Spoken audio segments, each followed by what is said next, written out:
All right, we are live and recording. Mark, if you want to kick it off. Yes, well, thank you very much. Good evening. Welcome to Dane Arts by Loco 2021, our first presentation of the year. We are very excited to have with us four really brilliant young emerging artists coming out of the UW program. And we've titled this Emerging Artists, Arts Management 2021. And we're not using the word emerging as a term of being negative. We're using the word emerging, meaning they're young, they're exciting, and they've got a lot of creative energy, as opposed to some of us old dogs who are on the way out, me being one of them. But before we start, we're gonna have Sarah take you through a little tutorial on Zoom for those who are in the listening audience for any questions that you have or anything that we may come up with our first presentation for DABL. Sarah? Thanks, Mark. All right, so thanks for joining us. If you've come to any of our previous DABL workshops, we have used the meeting function. This time we are using the webinar function, so there's just a little bit of a difference there. For all of you that are joining us as audience members, you really only have three things you can do. One, raise your hand if you have a question. That's the bottom left of your screen. Two, chat. So if you have a question that you want to ask us, just go ahead and type in the box, or the Q&A, which is the exact same thing. Any of our audience members are not on video, on live, or being recorded, so you don't need to worry about turning off your camera or anything like that. If you have any questions and you want to ask them anonymously, you can feel free to chat just me, and I will go ahead and relay that message. And that's it for Zoom. All right, thank you, Sarah. Sarah Akawa, who is leading this year's Dane Arts by Loco 2021 market. It's been a part of DABL for 3 or 4 years now, and she's taken over for Megan, who has moved on. Megan's really busy. Megan Blake Horst was one of the first ones with me when we started this back in 2015. And Olivia Whitson is also new for DABL with us this year, doing marketing and PR with us. So we're grateful to have Sarah and Olivia, and of course Adalia is part of this because she's been with me for about 1.5 years now as part of Dane Arts. So we're grateful to have all of you here tonight. We're very excited about this being our first presentation. This is our 7th Dane Arts by Loco market. And last year we didn't have a live pop-up market because of the pandemic, but back in 2020, in January, when we began meeting for DABL, we were actually thinking about doing more workshops because it seemed as if pop-up markets were kind of saturating the community. So we didn't necessarily think a pop-up market was going to happen, and it didn't because of the pandemic. But this year we're going to offer presentations, both individual working artists and business leaders leading some presentations, as well as our first attempt at doing a panel discussion with various panelists in the business and art world. So this is our first panel discussion with the students from the UW program. We hope to have our art market in October 1st and 2nd. This year it'll be at the Garver Feed Mill, which is a great location. We're very excited about a Friday night and all day Saturday market. We hope it's going to happen. Stay tuned for that happening. You can always go to the Dane Arts website at danearts.com to look at, get updated information. Please register for our newsletter at Dane Arts to get monthly information about what's happening.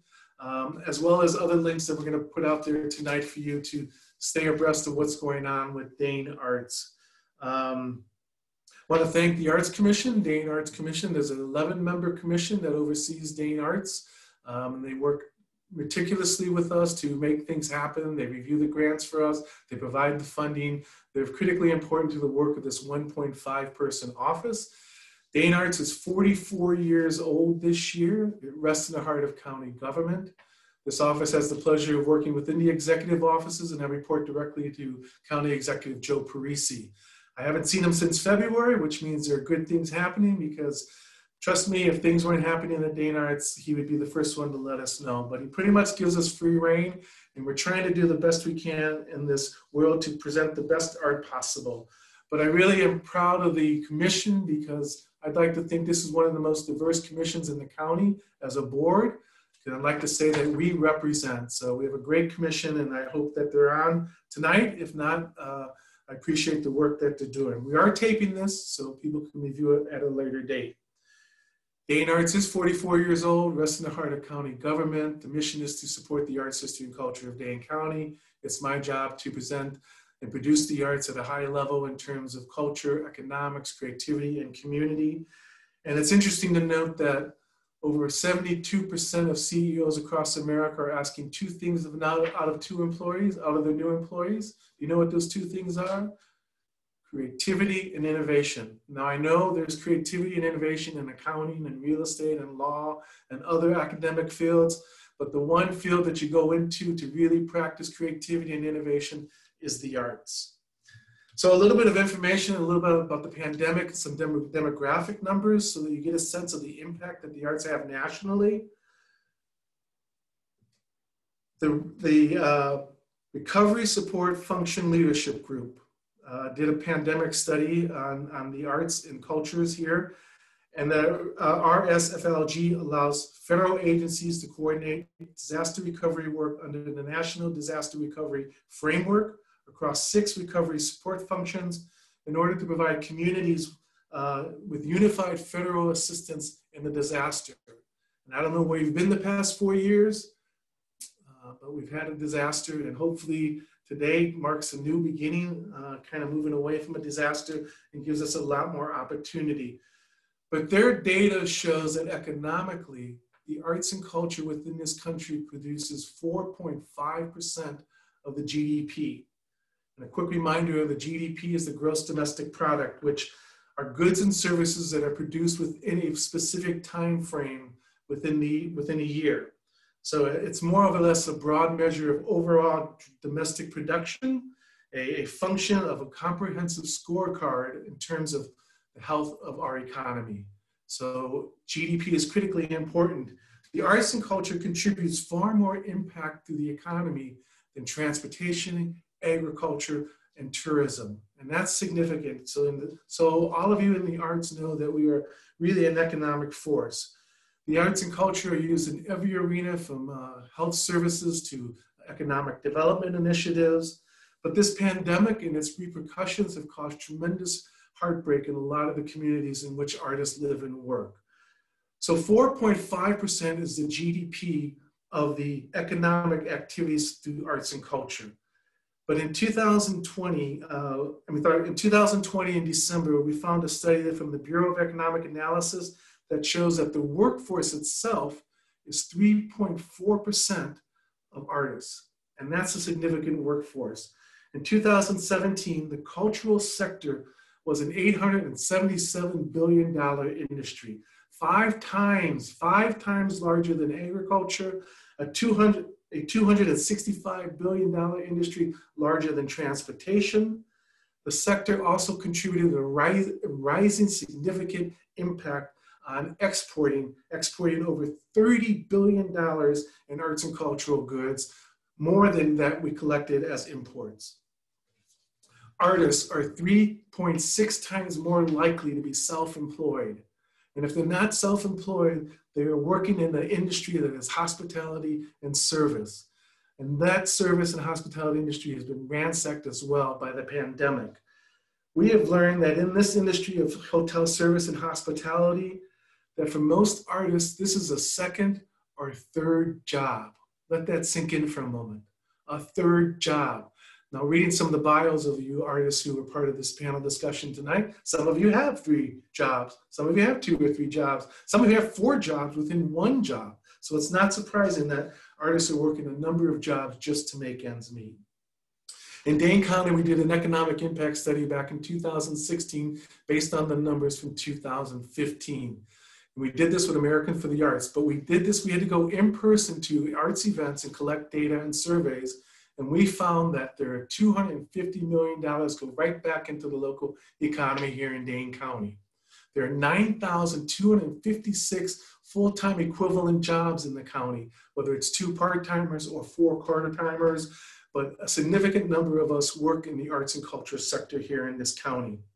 If you go to a ticketed event and you live in Dane County, the research shows that you spend an additional $18 more on that ticketed event that has nothing to do with the ticketed event, but you spend money on babysitting, travel, parking, food, other costs related to that ticketed event. So we have an initial impact on the economy and the work that we do. If you live outside of Dane County, the research shows that you spend $33 more on that ticketed event. Again, nothing to do with the ticketed event itself, but there are other costs related to the impact we have for a lot of businesses here in Dane County. So we know that this is a driving force in our economy. And one of the reasons I started DABL in 2015 was because we know that the arts are our business, and we know that the business of art and the art of business go hand in hand. So tonight is basically a conversation with 4 bright young folks coming through the UW program. It's called the Masters in Arts and Creative Enterprise Leadership. It's designed for students to gain skills to lead in the arts, lead in creative and social sectors. You tell me this is true, students. You've been in it now 7 months. You graduate in May of 21 this year. I am told that you learn to be innovative arts administrators, nonprofit executives, or social entrepreneurs. I hope that's the case. I am told through the website that you will gain expertise in business-focused curriculum while benefiting from hands-on learning, project work, and field experiences. You'll build your creative skills, you develop a background in the creative arts, you'll develop a portfolio of strategies and abilities based on the business practices, and then you may even complete a paid internship or perhaps get some startup funds for an entrepreneurial project you want to do. Based out of the Bolz Center for Arts Administration, this is one of the only arts-focused programs in the country, and it's been around for a number of years. So my view is that it's really giving all of you, hopefully, an economic and strategic edge in the arts. I also hope for this program, because I've been a part of it for a number of years, that the Bolz Center continues to build its access to inclusion and equity. It's been a struggle, and I know I've had talks for several times with Sherry Wagner about the process, and she was very committed to this, and you're a fine reflection of this panel tonight that is actually happening. But Dane Arts has been a part of the Bolz program for a long time. We were really saddened to hear about the passing of Sherry Wagner last year. She did a tremendous amount of work to make this happen, and I think because of Sherry Wagner, the program has changed and gotten stronger. So she is truly a manager of the arts, someone that's really had a tremendous impact in the arts in Dane County, and she will be sorely missed, surely missed. So, students, you're all here today. Thank you for being here. Elena Duran, Adalia Hernandez Abrego, Alexis O'Connor, and Deja Mason. Mason, right? Deja Mason. So, one of the first questions I have, and one that I know you were going to be tossed, is give us one of your stories of your work in the arts. I'll go with Deja, and then we'll go to Elena, Alexis, and Adalia. What is it that was that aha moment? Yeah, so for me, I grew up doing arts things. My mom took me to museums. I performed on stages in like musicals. I was also in choir. So I was always in front and always performing. And as I grew older and when I got into high school, I was like, wait, well, how are we choosing the shows and how are we marketing the shows and how is it directing and where are we getting the money from to be able to put on the shows and like do all these things. So I became far more invested and curious about what was happening behind the scenes. And then when getting into college, I still didn't have a connection between arts and business. I knew I wanted a business focus, but nothing really connected for me as far as what that did. So my aha moment actually came being in Sarah Marty's Arts Enterprise class during my last year of college, where I took her class and basically it told me or highlighted the fact that I could do my business degree, I can work in an arts organization, and I can thrive, as well as taking steps to navigate it as well as changing it. So the sector and what it looks like right now is not necessarily fitting for me. And so I want to be a part of the change to make it look better and feel better and act in a way that is supportive for people that look like me, that are coming up with me, as well as those that are coming up after. I'll get to their bios in a second. I missed that part in the beginning, but I want them to say their story first. Who's next? Who's got a story to say? And let me introduce Angela Puerta. I'm so sorry. Angela Puerta is our musician, incredible musician and wonderful friend, and she's going to play a couple songs. Sorry, go ahead. Who's next? Speak up. Elena, Dalia, Alexis. I can go next. Thanks, Deja, for sharing. Similarly, and also opposite, I had experience where I was involved in theater all throughout, since I was 8 years old. And then when I got into high school, I really got into stage management. So from young on, I was always in the background. I really enjoyed doing the things that supported the people and the artists that were on stage and in the spotlight. And I had a really great relationship with our theater manager when I was in high school. And she was the first person who ever even told me the words arts administration. And so from that moment on, it was kind of clear for me that I could actually combine two of my passions, being business and the arts. And so that was a really, really cool thing for me to see that what I wanted to do actually did exist out there. Really, nobody grows up wanting to be an arts administrator when I was growing up. Right now, there are programs around the country where you can do that. For when I was growing up, it was like, nobody wants, I was no good on stage. Well, I'll go backstage and help back there. And you find that there's a career in it. But you guys are really lucky to have the ability to go to a program.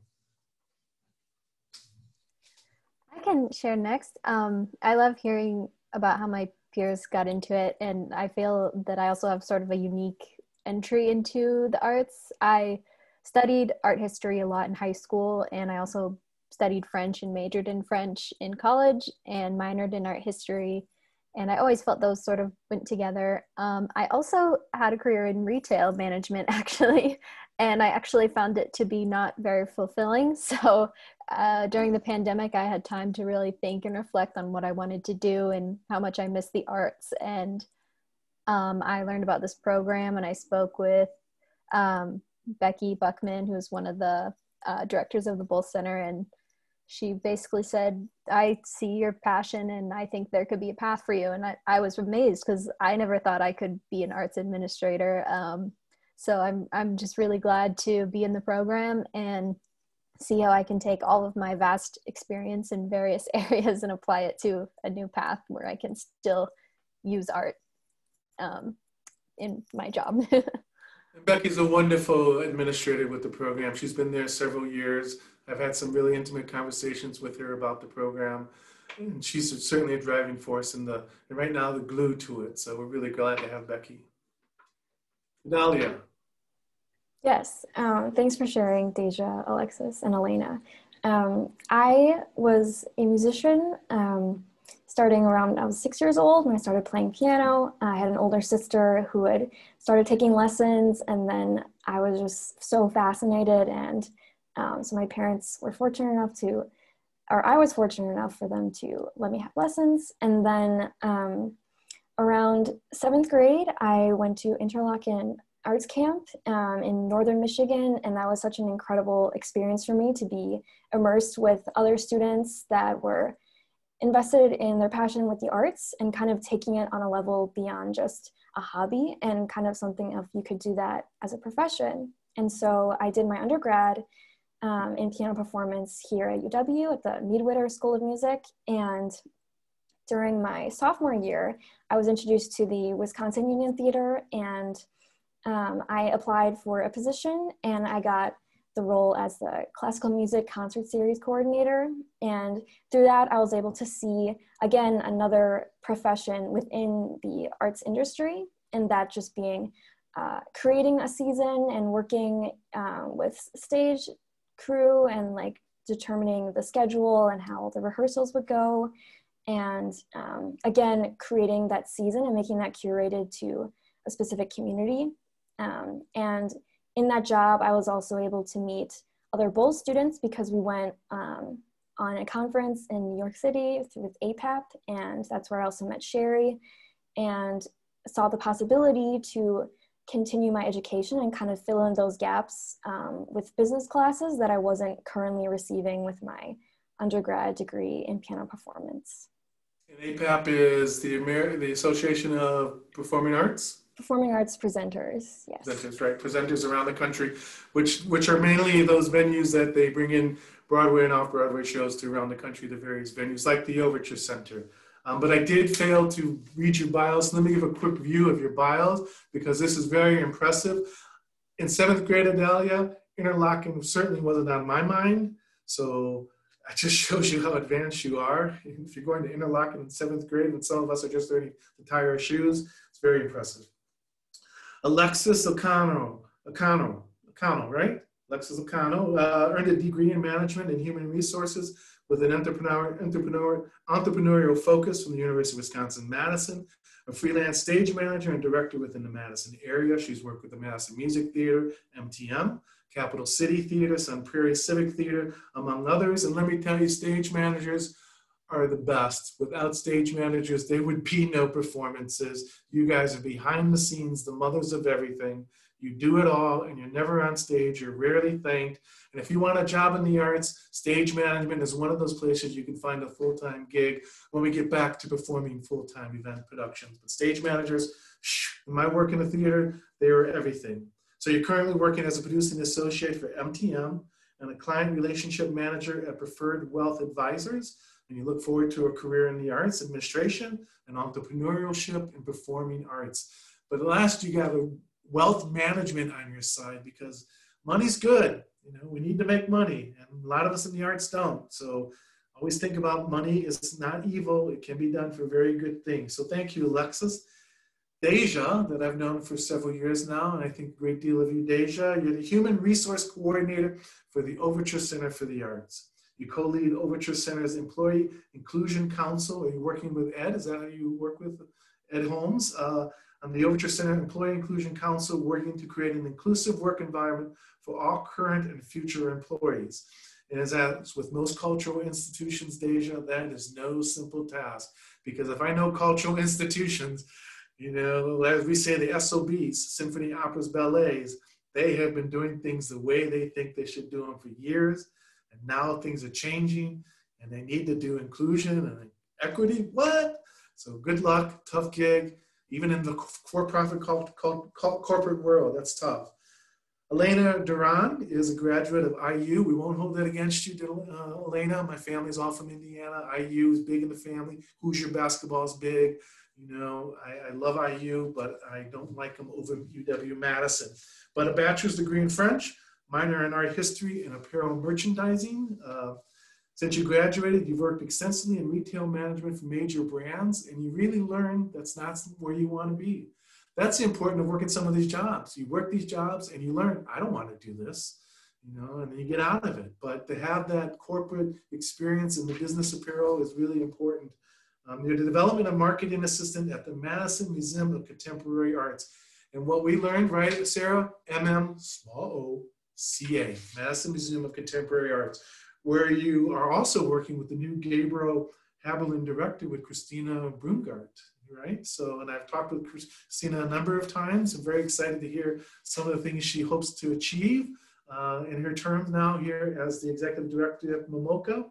You're also managing the social media for MMOCA in the communications department, which is a huge platform in terms of your access and abilities to make change and a difference. And Adalia Hernandez Abrego, who's the Cultural Affairs Specialist for Dane County Arts and Cultural Affairs, graduated from UW-Madison with a Bachelor of Music and Piano Performance. We have yet to hear you perform, Adalia, and I was going to do maybe right now you want to break into song, but no, we'll wait. We'll do that at another time. You also coordinate the Sound Health Program at UW Health, getting students from UW to participate in musical activities at UW Health, which is really great because UW Health is on the edge of doing this kind of work where hospitals are engaging artists on a number of levels. To have you work with the Union Theater and bring artists, musicians to the UW Health system is wonderful. And my good friend Amanda Crone, who does the UW Arts Coordinator, is also a wonderful person. And so it's really great to see this kind of work happening across the spectrum. You're also a Chancellor Scholar, you know, which is huge. And you won the 2018-19 UW-Madison Concerto Competition. And now still at the concert series coordinator at the Wisconsin Union Theater. So, and our musical guest, Angela Puerta, who's been around for a few years now. And here's Angela's information. She describes herself as a rhythm artist, and in her life emanates not only the work of art from her heart and soul, but also for a desire to share that with community in which she lives. And right now her community is Madison, and she's been here since 2014. She graduated with a master's degree in urban and regional planning from UW-Madison in 2015. Their musical influences are alternative rock, rock en español, punk, funk, Colombian folklore, and other Latin American rhythms. Hey, you wrote this, Angela. I'm just reading what you wrote. You're a 6-time Mama Award winner and Best of Madison 2019 and 2020 Latin Artist, Bronze and Silver Star recipient. I mean, that's very impressive. Go to angelapuertamusic.com for her website. She's on Facebook and Instagram. I'm sure all of you are as well. One day I will too, but not anytime soon. Angela is also part of the Greater Madison Music Center project that we're doing. You want to give a minute or two on that project, Angela? Yeah, absolutely. I'm very glad to be here. So, Mark, thank you so much for inviting me. And I'm seeing some amazing talent, I have to say. What a great panelist. And well, I'm also a city planner, as Mark mentioned. And I've been very fortunate to be able to join the Greater Madison Music City team, which started around a year ago, I would say. And everything started because of the Task Force on Equity in Music and Entertainment report that was accepted by the Common Council around 2 years ago. And the main goal and the main idea of this group is to tackle issues that we're currently facing in the music industry to grow Madison's music ecosystem. So it creates jobs, it drives sustainability, it makes our work as musicians to a higher level. And it's not underpaid, it's not underestimated, it's value as a decent way of living. And as Mark mentioned early in the meeting, we have sometimes 2 careers, 3 careers, 4 jobs, because it's very hard to make a living just by doing music. So this group is working on that, on identify some of those potential stakeholders that can help us start this work in creating a more cultural identity for Madison. So yesterday we had the kickoff.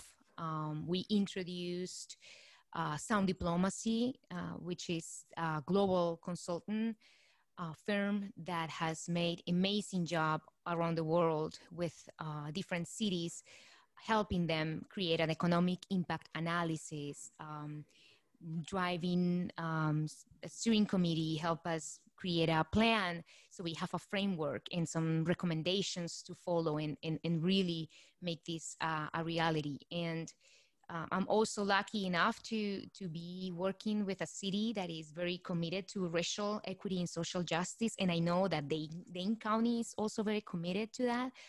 And I'm so glad that Dane County, Mark, is part of this team.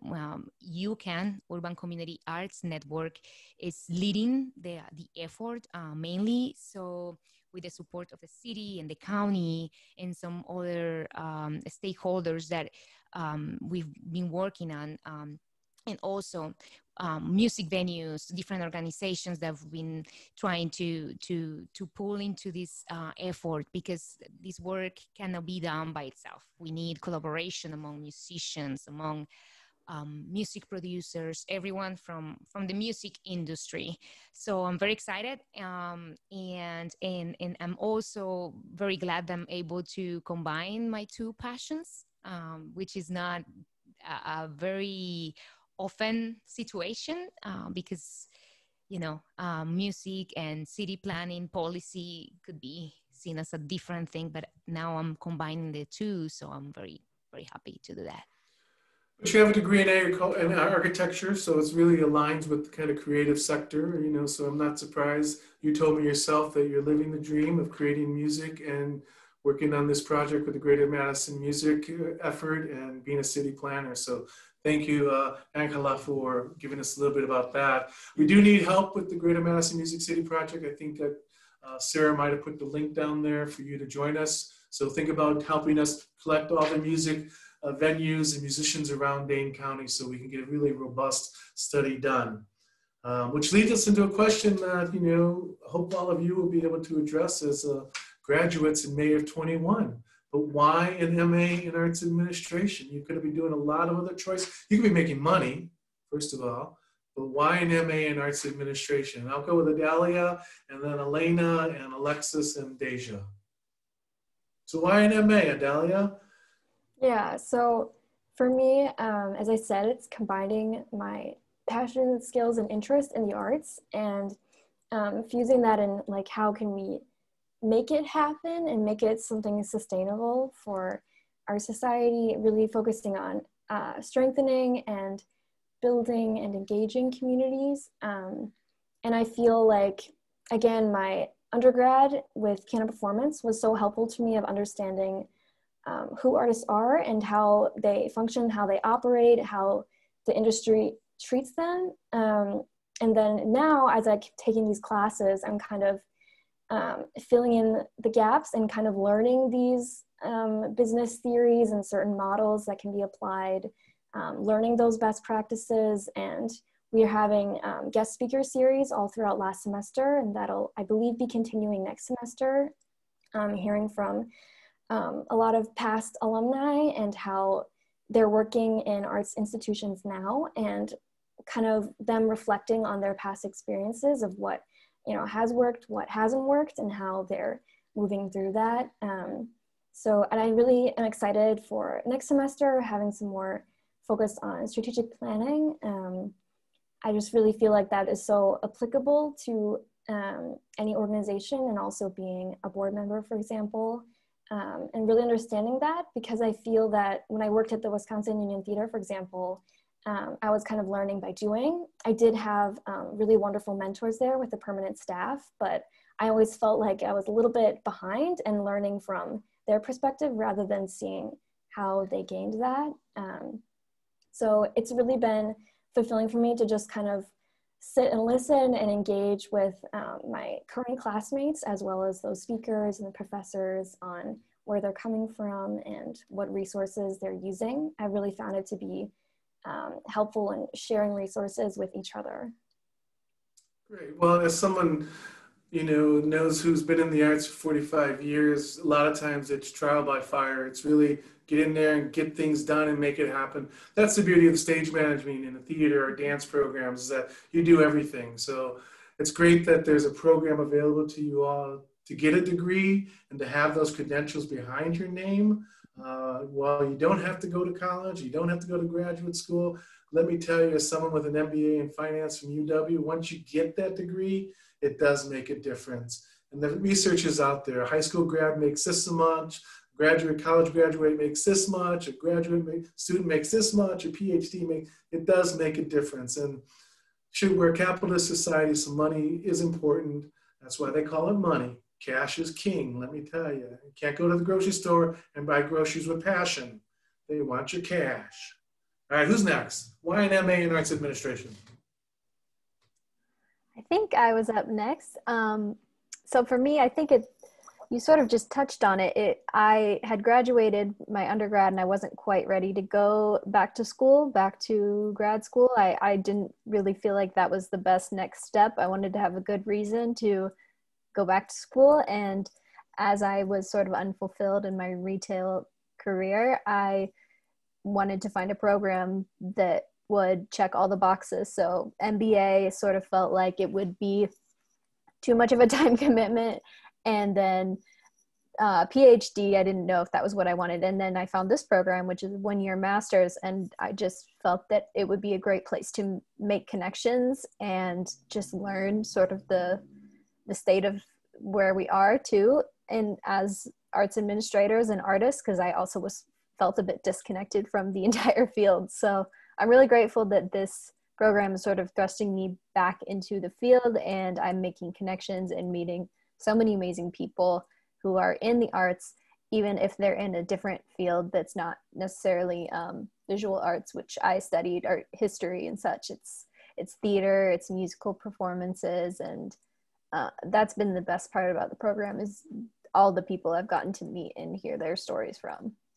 Well, and you're finding that everybody is an artist and not everybody's in the arts as an artist. There's a lot of ways to use the arts in an arena that you never would have thought possible. So I think it's really great that the program's available and that you come from the business sector and understand corporate America and the challenges in the cutthroat world of corporate America, that you coming in from the other side into the arts and bringing that perspective is helpful for a lot of students as well. So thanks for being here, Elena. Thank you. Awesome. Thanks for sharing, Elena and Adalia. I think I approach it similar, but also different. For me, to be frank, it had to do with timing. I graduated from UW-Madison with my undergrad in 3 years, and I graduated in May of 2020 when it did not look like full-time job was on the horizon, especially in the arts industry. And so when all of that happened and I came across this program, it really just felt like all the stars aligned because of the timing and how everything was unfolding for me at that stage in my life. And so I knew that maybe full-time arts work wasn't necessarily in my horizon for the next year, but I definitely didn't want to sit back and do nothing and wait. And so I felt like utilizing this year to take the next step in my education and continue with that would have been the best way for me to continue with this year of questioning. And I'm really glad I did. I echo Elena that my favorite part has been the connections that I've made with different people. And I think that's something that I really value. And obviously I wouldn't have had this opportunity, had things unfolded differently. So. Well, and it's all about relationships in the arts. It's all about knowing people and getting out there and shaking babies and kissing hands and doing everything you need to do to make it happen, and getting comfortable asking people for money or asking people to participate, So I think what you guys are bringing to the arts community is going to be incredibly impressive and impactful. So I look forward to following your career paths over the next several years. Deja, talk to me. Okay, so for all of you, I'm just going to let you know straight up. I got or wanted to pursue my master's specifically for positionality, point blank period. I felt like getting my master's would allow for me to position myself when it comes to going to get into senior leadership roles. It would help to position me to be able to be in spaces where people would, for all intents and purposes, take me seriously. And as Mark has already emphasized, we live in a very capitalistic society. The majority of CEOs or executive directors or presidents of arts organizations are white men.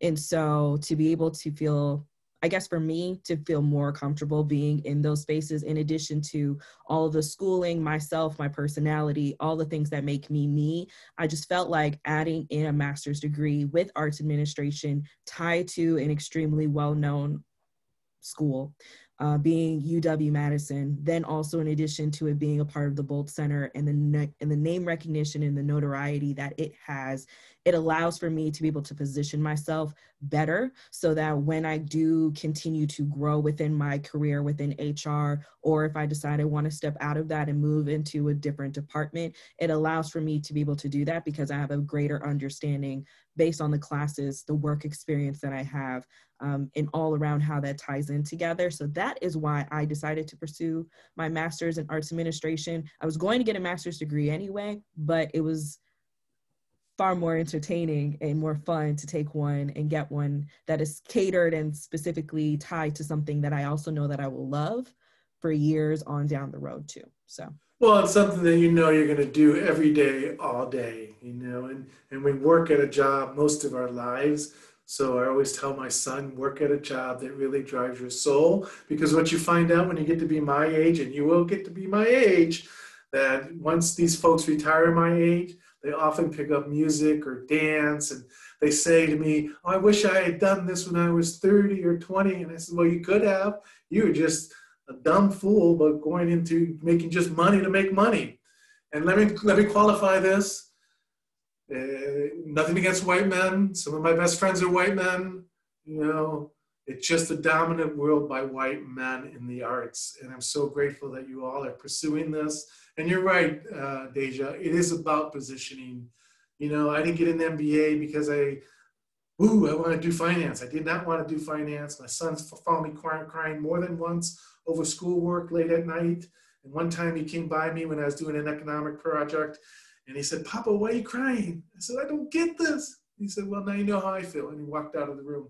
So it is about positioning. It is about having that credentials so that they speak for you when you walk in the door, but you still got to present. You still got to have your elevated speech. You still got to have your credentials. You still got to make things happen. So that's great. So I appreciate understanding why all of you are pursuing a master's in arts degree. But what about this pandemic? I mean, you hit on it.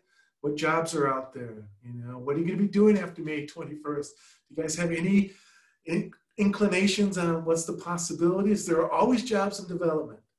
You can always get a job in development asking people for money. And that's a good job. They get paid quite well and they're full-time and they got benefits.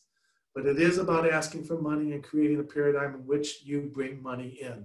You're experiencing that at the Overture Center, Deja. So we know it's tough. Momoka, same. All of you in pandemic world, young and starting your careers in the arts, what's up with the pandemic? Where do you see yourself in this pandemic in June 1st, 2021? What's up? Anybody? Deja, Dahlia, Elena, Alexis? I can kick us off. For me, I'm hoping that everything really does turn around, not only specifically for the work that I do at Overture, but just in general when it comes to seeing high unemployment rates for people. And my job specifically looks at that all the time. So I'm seeing it and I'm hoping that at some point in time, if it is not taking advantage of this time to create innovation and create pathways for ourselves that are divergent from what we initially thought the industry would look like. I think this is the time for us to be able to turn stuff around and shake shit up. This is the moment in which we are able to do that. And so for me, and within my role, I can't wait to get back to being able to hire people. Like I would really love to be able to get to a position where where the Overture building is reopened. So we then have all the faces that are able to come in and enjoy all the really great shows that are coming to town, both local and statewide and domestic, you know, just being able to come in and see that, as well as being able to do the community programming that we have and getting out and being as I like to say it, transforming our image of being the shiny beacon on a hill that is being transformative and innovative.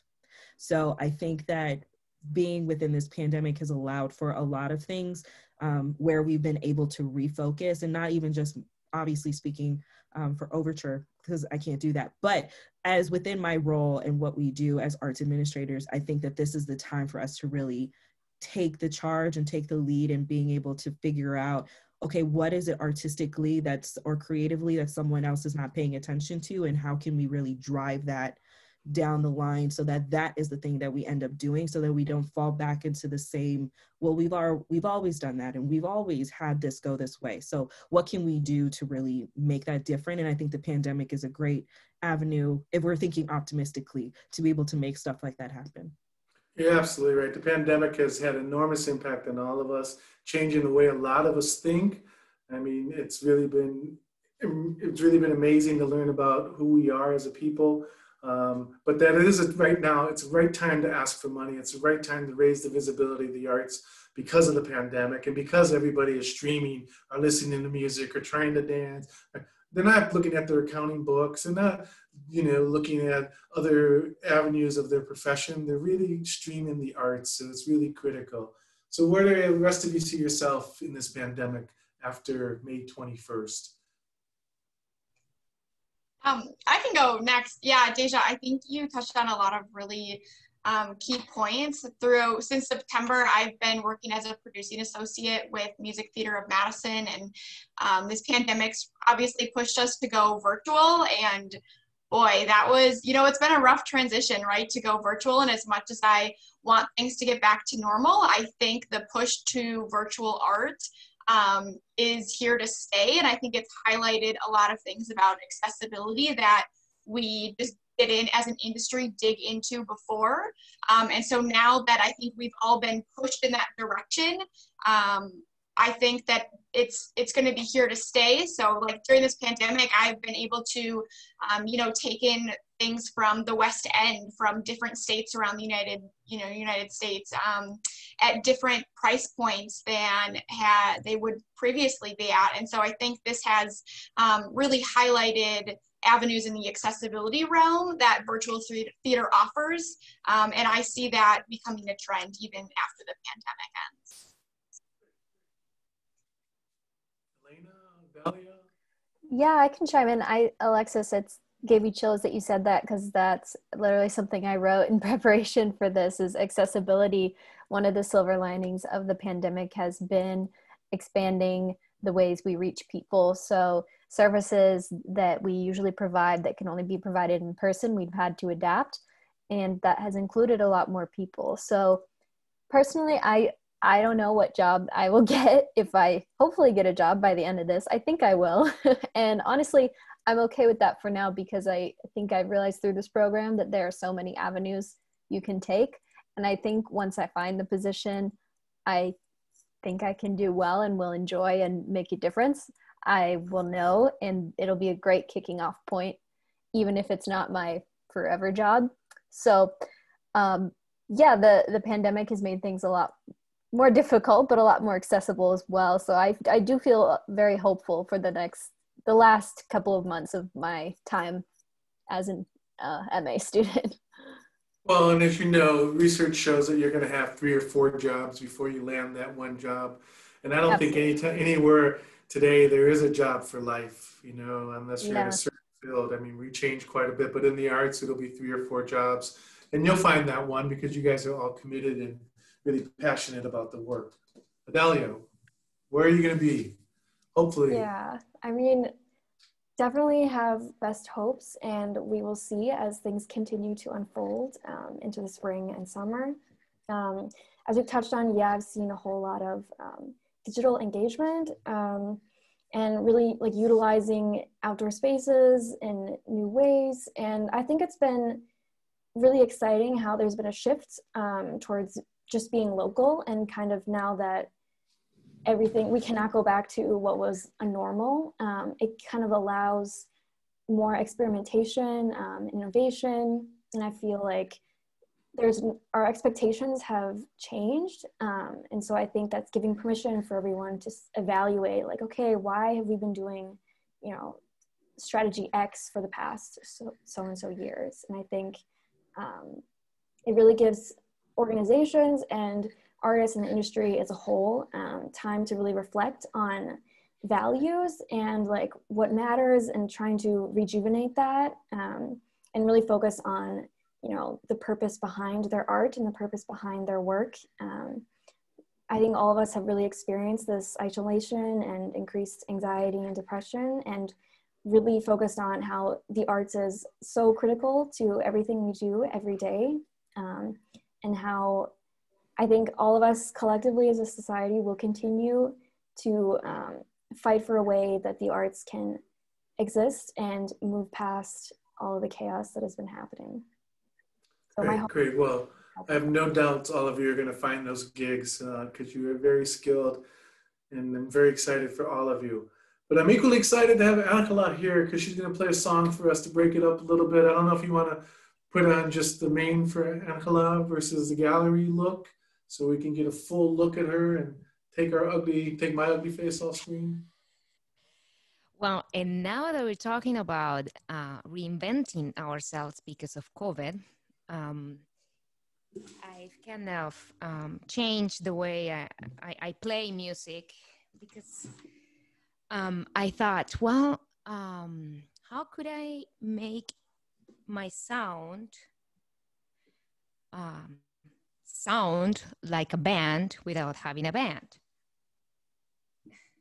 So I thought, well, maybe I can buy a multi-effect pedal.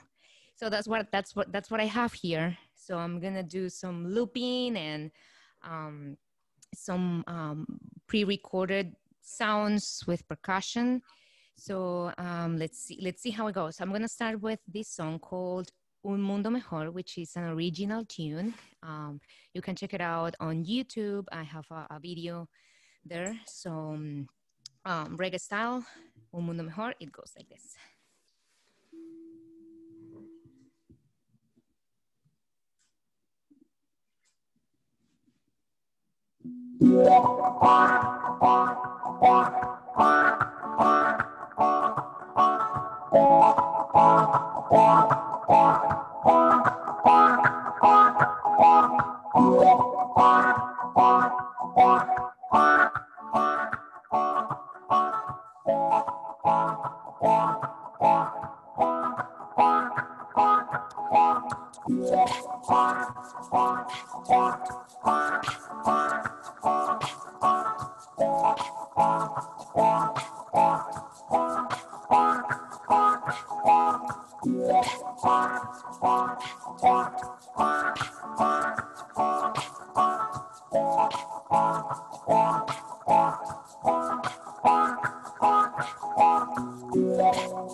Si la vida es un reloj, no malgastes la ilusión de vivirla en cuerpo entero. Primero, no, no, no, no, no, no pretendas ser un dios, objetar sin presencia y juzgando a los demás, hiriendo, cayendo.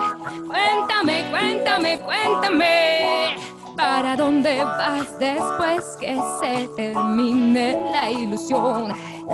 Oh, y un mundo mejor, y un mundo mejor, y un mundo mejor. Oh, oh, oh, oh, oh, oh, oh, oh.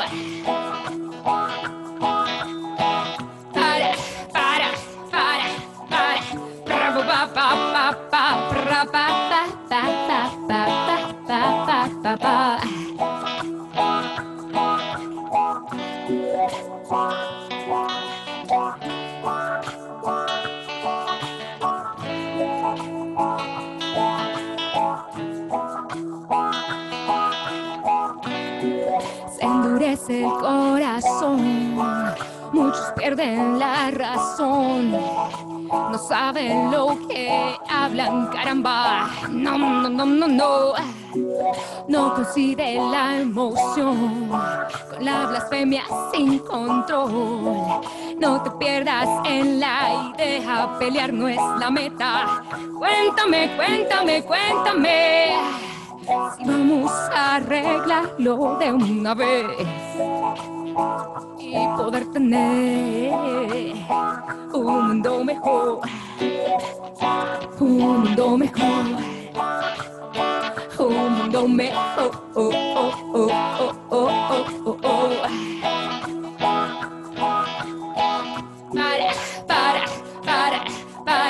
Bravo, ba, ba, ba, ba, ba, ba, ba, ba, ba, ba, para un mundo mejor, un mundo mejor, un mundo mejor. Oh, oh, oh, oh, oh, oh, oh. Un mundo mejor para ti, para mí, ya lo ves. Un mundo ya mejor.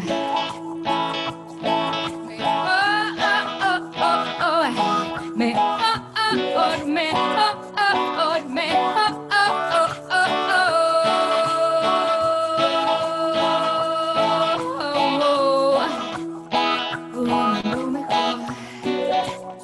Un mundo mejor, un mundo mejor,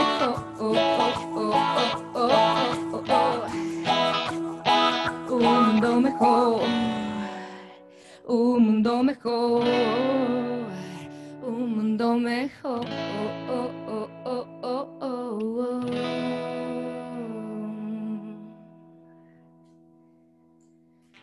Yeah, that was un mundo mejor. All right, all right. Thank you. Angela, Well, I think you learned that song when you were hiding from Pablo Escobar, no? In Colombia? I know, don't say that. You know what? I'm from Colombia. But I mean, like many people say the same stuff, and we have other things. We have coffee, we have flowers, we have so many other things that we export, right? But unfortunately, that's the image. Colombia, for many people, Pablo Escobar image comes to life, right? But yeah, we are not proud of him. I only said it because it was one of the articles that you were interviewed and said it. I didn't say it out of the blue. I was just basing that. I grew up in that environment that right. We couldn't go out because of a bomb could happen everywhere, could explode everywhere. So you had to be careful. And there were like signs of Pablo Escobar everywhere, like wanted, Pablo Escobar everywhere. And we were super afraid of him and all the other terrorist groups that were happening at that time, right? We not only had Pablo Escobar, Cartel de Medellín, but we had Las FARC, we had ELN and other groups, M19. We had like at least four other terrorist groups. So just imagine that moment in that environment that I grew up. Stuff. But I'm here and I'm happy, and I think that Colombia is doing better. So it's a time of celebration, especially today because we have a new administration. So I see the light at the end of the tunnel. Yeah. Well, thank you, Angela. We're going to have you do another song in a little bit, but no, critical to who we are because music is really saving us. I know every morning that's all I do is have breakfast and listen to music because it is what starts my day. And it's critically important to all of us to have the arts involved. And I was only joking about Pablo because it was in the article that I read about you. But I know it also forced you to stay indoors. It forced you to find other avenues to create, and music was part of it because your mother was a very popular musician in Colombia where you live. So and it's a natural route. I mean, that's very interesting. If you look at our parents, as much as they didn't want us to go into the arts, if you were my parents, go make money, be a lawyer, do this, do that. But at the same time, they were always about the importance of the arts and the creativity and what it does for us. And you guys all find examples of how excited I am for the future of this environment, because this arena really needs your kind of expertise, and skill sets, which brings me to a question of what is it that you see about the arts? What is one thing you could change in the work that you do that you might be able to do within the next few years? What is one way you can impact the work that you do in the arts? Get any sense, Elena, Dalia, Deja, do you see yourself, having that one goal of making that change? Maybe not. I can start. It's a difficult question because there are a lot of things you want to change, or personally that I would love to change, but I don't know if I'll have the power to change them all or if I can even affect everything. But one thing that has made me hopeful, which I already touched on, is the accessibility and how more people have been able to experience art and culture because of some of the avenues of the pandemic. And I also feel that there is enormous pressure to change the voices that are heard the most in the arts. And we need to listen to the voices of people who have not been able to speak and have been oppressed. And we need to make sure, and I need to make sure too in my career, that everything I'm doing, I'm making sure that everyone has a voice and everyone has a say, so that what we're doing is the most representative of our art and culture of the time. Because it really doesn't matter if you are in a place of power in the arts and the art you're putting forward is exclusive to excluding anyone, then it's not fulfilling any goal. So I just want to make sure that the position I'm in is advancing that. I hope that's not too vague. I'm trying. Does that make sense? I just want to make sure that my position it makes a great deal of sense. Yeah. Accessibility to new audiences, to build those audiences, to to make sure that it is available to all of us, because we have learned as people of privilege, and we are all privileged, you know, in our community simply by where we live and who we are and the backgrounds that we're able to enjoy, that it's really up to us to make sure that we create that possibility, because we've seen what it's done for us. We want to make sure we give others that same opportunity. That's a great answer. Accessibility is great. Anybody else? Well, you know, what you see as maybe one real opportunity for yourself as a goal? I'll also speak up. It feels like a very selfish thing to say, but ED&I, equity, diversity, and inclusion, because it most specifically impacts me. That's why the reason why I say it feels selfish to say, because of the fact that whatever space I go into, I show up as a Black person and as a woman, and as a Black woman. So I can't necessarily shy away from that. In terms of change, I would like to see that is probably the most important thing for me. Be it whatever department, be it within the work that I do, it will always have a front-facing forward momentum within anything that I do, the conversations that I have, but that's also due to the life experience that I have as well. It's not like it's one of these two things are not going to live within the other. It just doesn't work that way for me. So in terms of what I would like to see going on into the future would be having more people also understand, just not on surface level, that it's important to see it, but also believe that it's actually going to create the change that we wish to enact within the various different arts organizations that we have. I like to view arts organizations as like because we are creative people and we are creative individuals, we have the avenue to be able to push things and do things differently from literally any other sector that exists. And being in nonprofits, may we not necessarily have the funds to be able to do that? No, but that also creates the ingenuity that we're looking for too.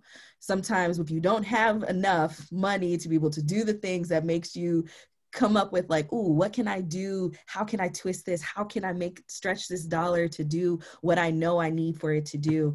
And so I think that is also really important within the work that I would like to achieve and what I would like to see happen within this. I would like to see more senior leadership of employees that are of color, be them Black people, Latino, Hispanic, Asian, Middle Eastern, LGBT, varying different age ranges. Like I would like to see all of those things really, and then the intersectionality of those identities as well, being able to flourish within our organization, or organizations, I should say, not just being the people that are on stage performing for you, but also the people that are helping to support you while you are also on stage. And so I get really bothered saying like, oh yeah, you can be on stage and you can perform for us, but I don't necessarily need for you to do any of the behind the scenes things, and that doesn't speak to me as well. I think that you need to see visibility on both sides of the spectrum. And oftentimes the artist on stage has little power in terms of making a difference in the organization. You've got to be at the table. You've got to be part of that board or that staff making those differences. But it also crosses over into other arenas. The same kind of conversation you're having right now, Deja, would fit in any corporate America environment, you know, and right now they're open to a lot of this. I don't know about you all, I've been around a long time and I'm seeing things happen that I never thought would happen in terms of access and inclusion, and everybody's writing a diversity statement, you know, and that, you know, and this whole diversity inclusion, I call it DIE, diversity, inclusion, equity, because when you start and do this stuff on a national level, a lot of times you die killing yourself trying to make it happen. But it is critical and it goes across all arenas. So I applaud you all for thinking about that as an important issue. Dahlia or who else is there? Elena, Alexis? Yeah, just continuing that conversation. I would like to work somewhere with arts and education, and tying in directly with accessibility and diversity, equity, and inclusion, and just providing more opportunities for young folks. So it's not just like, you know, when you get this status, you can, you know, achieve and embrace and experience the arts.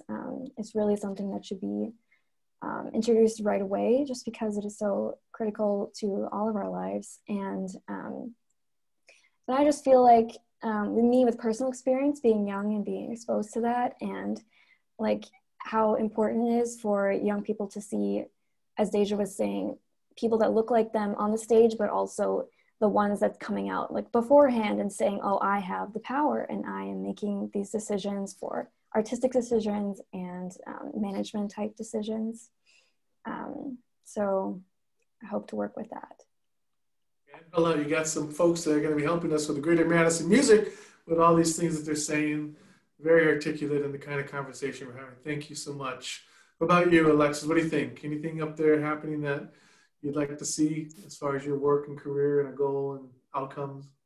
Yeah, definitely. I think a lot of what Adalia said also touched on some of what I was going to talk about. I think a big passion of mine is arts education, and I think a lot of the foundation of that stems from arts education funding from a state, local, national level, as well as you know, providing those opportunities in schools and in the communities for the youth, because I really do think that, you know, the youth are the future for the world, but also especially in the arts industries. And I think that there's a lot of really great studies that show how powerful the arts are for the youth. And I would love to see arts education be advanced within the arts industry.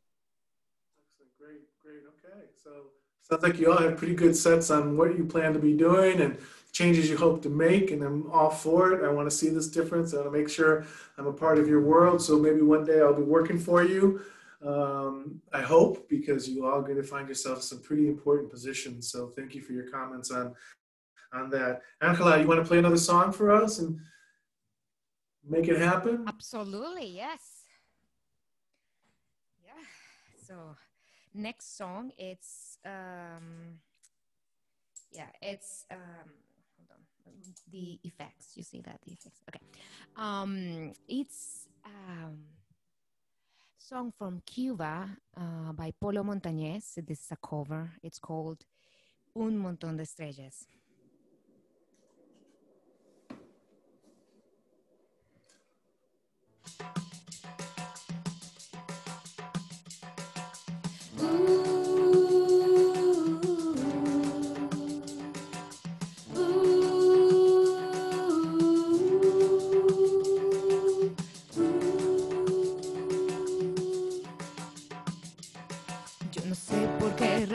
Cantarle a él, si debía aborrecerlo con las fuerzas de mi corazón.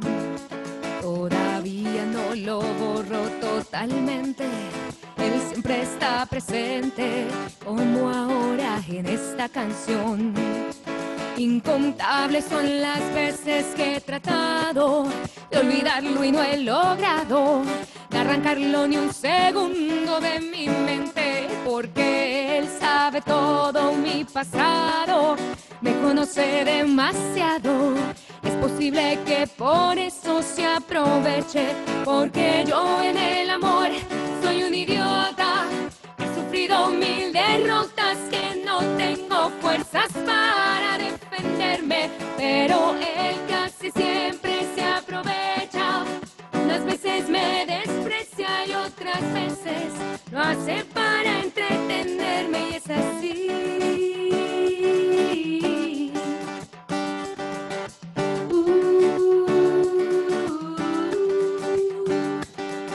Recuerdo la canción que le hice un día, en el fondo lo sabía, que eso era malo para mí. Poco a poco fui cayendo en un abismo, siempre me pasó lo mismo, nadie sabe lo que yo sufrí. Una víctima total de sus antojos, pero un día abrí los ojos y con rabia lo arranqué de mi memoria. Poco a poco fui saliendo hacia adelante, en los brazos de otro amante. Pude terminar al fin con esta historia, porque yo en el amor soy un idiota, que ha sufrido 1000 derrotas, que no tengo fuerzas para defenderme, pero él casi siempre se aprovecha. Unas veces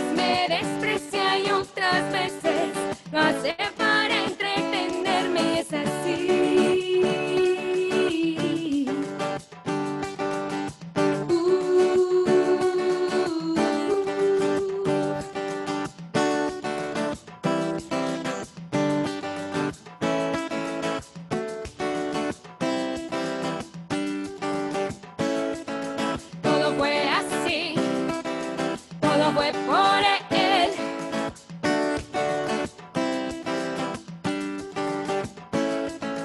Todo fue así, ay, oh, todo fue por él. Todo me pasó, me enamoré de él y luego él me dejó. Oye, todo fue por él, así mismo fue. Oye, yo lo quería así, todo fue por él. Yo lo quería, yo lo adoraba, pero tenía que aborrecerlo. Todo fue así, ay, oh, todo fue por él. Como yo quise a ese hombre, porque pensaba que era bueno. Todo fue así, ay, oh, todo fue por él. No era capaz de subir al cielo para bajarle un montón de estrellas. Ay, oh, todo fue por él. Un pajarito que iba volando, yo lo cogí para complacerlo. Todo fue así, todo fue por él. Tanto se burló de mí que ahora no puedo verla. Todo fue por él.